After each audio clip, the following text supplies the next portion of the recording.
In this case, since there's real things on the set, we have real cameras and real people. The sets are bigger than they were on Jungle Book, but it's essentially the same formula. And now instead of having a green screen that you have to move around in light, which took forever, and that was really the frustration that led to these innovations, which was how could we do that without green screens next time?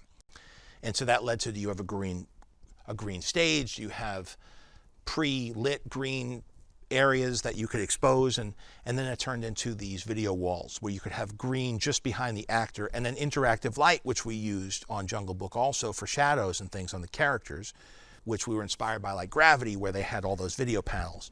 So it's like we took all the technology that I've been messing around with from all those other projects and applying it to a very specific application that would work for this.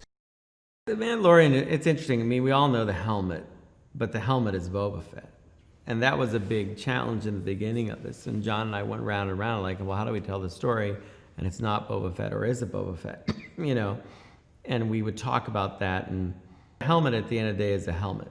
And I've shown that helmet quite a bit on Rebels and Clone Wars. And so there are fans that get the language of it, that it's, you know, a tool, it's a piece of equipment, little different traits to it. The colors of it, you know, all these things point out at little differences. There are similarities, which are almost unavoidable. I remember getting a call from my agent saying that Jon Favreau wants to meet you regarding a Star Wars project. And so I immediately said, you know, when and where. I wanted to meet Jon Favreau. I didn't care what he wanted me to do.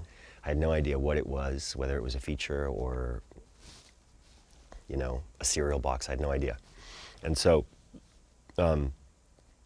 I go and I meet Jon at his office, and he invites me into this room that is basically, you know, corner to corner, covered in story illustrations of this project that he's working on. And there are all of these incredible images of a Mandalorian character.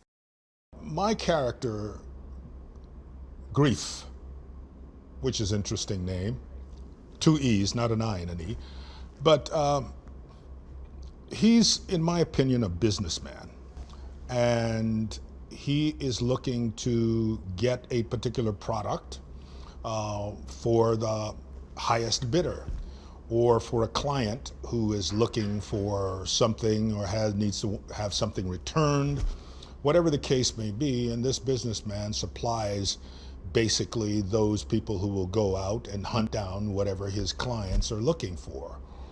And so Grief, in this particular story,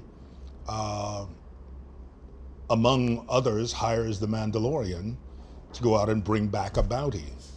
And the bounty is worth quite a bit more, I think, than even Grief knew in the beginning.